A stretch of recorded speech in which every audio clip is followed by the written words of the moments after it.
are returning to do another canned stock up session for our canned vegetables. In front of you here, we have 4 cases of canned no salt added green beans, 1 case of canned corn that is just normal canned corn because they did not have the no salt added version in stock. And then we've got 2 cases that I picked up from Aldi, and that is our creamed style corn. So let's talk about our numbers right now and what we're doing and some things we're going to be jumping on board here in the next couple of months to come. So y'all, we did 108 cans of peas. I am looking to stock up my shelving systems downstairs. I do need to rotate the vegetables that are currently on it. Those are my older canned goods. They're going to be coming upstairs. I've made space for them on a shelving system in my kitchen, and these are going to be restocked downstairs on my prep shelves. Now, what am I doing? I'm doing focused areas, y'all. That means I'm focusing in one area. Once I got it stocked and completely done, I move on to the next section. Right now, it's all about the canned vegetables. 108 cans of peas are in stock. All my vegetables are going to have 108 cans. That is 9 of these 12 case lots. All right, so each shelf, my pea shelf is taken care of. I got to take care of my green bean shelf, my corn shelf, my creamed corn shelf, my mixed vegetable shelf, and also my canned carrot shelf. Those are the vegetables that we will have in stock moving forward. There will be 108 cans per shelf, y'all. That is 9 of these cases. That gives me the 108 cans. That stocks up that shelf completely. I can put them 3 high and 3 over. That means 9 cases. This was all 50 cents. The green beans were 50 cents. The canned corn, I am going towards more of the no salt added canned items now. They did not have it in stock, so no sweat, no worries. We just got the regular corn and we were good. And then 2 cases of the cream corn. The cream corn comes from Aldi. The canned corn and the green beans actually came from Walmart.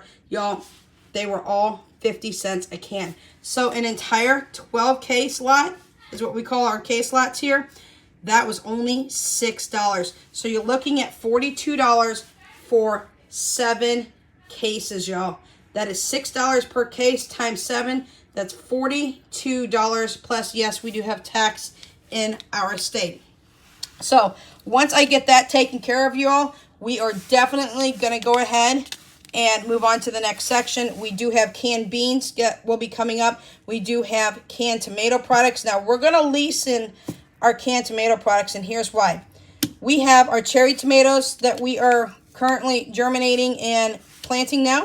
We have our beefsteak tomatoes. We also have our cucumbers, and we have our sweet peppers. No one told me, y'all, this is my first year of gardening. I had a ton of seeds up on here last time you saw. They are a very good price. No one told me how much this stuff generates when it comes to growing. Our first growing seasoning. Yes, we are going to be doing container gardening, and the reason for that is my landlord won't let me tear up the backyard and plant a massive garden. I swear to you, I'd probably put that garden in at 90% of my backyard if I could, and we got a pretty big-sized backyard. But that's okay. We're going to work with what we got. We are going to do container gardening. Our seeds are already in soil now, and hopefully they'll come up. Fingers crossed, y'all. I've never done a garden before. So why am I going to lower the count on my tomato products when it comes to canned tomato products? Because, y'all, nobody told me that you can yield up to 30 pounds worth of beefsteak tomatoes off one plant. And I was like, oh, what? I was thinking maybe 5-10 tomatoes, we'd be good. I heard it can go up to 25 pounds. Now, y'all, we may just get 10 tomatoes. I don't know. So I am getting ready to pull sheets off to show me what things could yield versus what, you know, we don't know what they're going to. We don't have a crystal ball here at the house.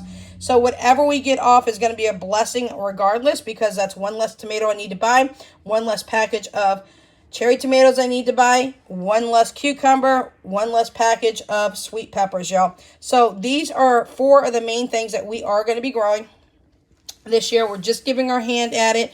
You know, pray for us because our family of squirrels in the backyard, they'd be like, yeah, that looks good to us too.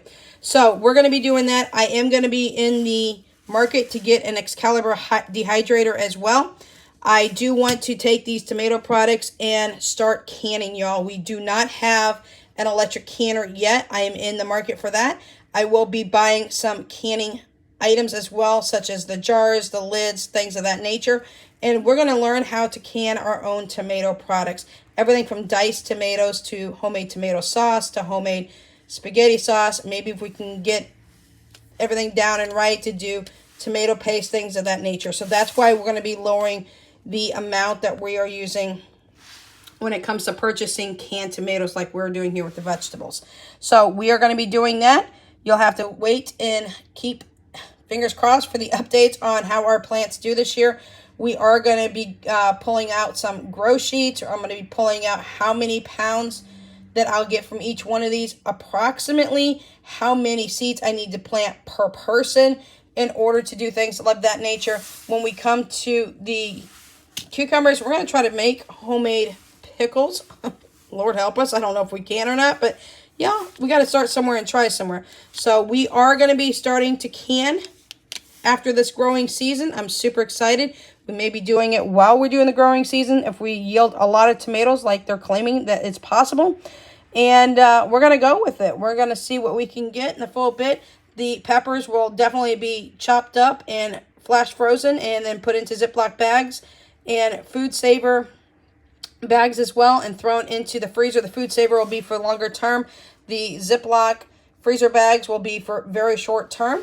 And we're going to try our hand at gardening this year. We're going to try our hand at canning this year. We're getting the Excalibur, excuse me, dehydrator. We're going to start learning how to dehydrate some foods, and also beef jerky. My kids are crazy for beef jerky, so we're going to start working on that as well. And then remember that we are doing 108 cans per shelf right now between all of our vegetables. Canned peas have been checked off the list. We're working on green beans. We're working on corn. We're going to be working on carrots and mixed vegetables as well.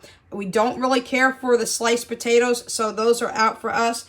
But that is pretty much our staple items that we use for our canned vegetables. After that, we'll be moving into our canned beans. Also know that I have a ton of dry beans in stock, so you probably won't see a lot of stock up on dry beans because I have got years and years and years worth of dry beans in stock. And we're talking black beans, red beans, and pinto beans.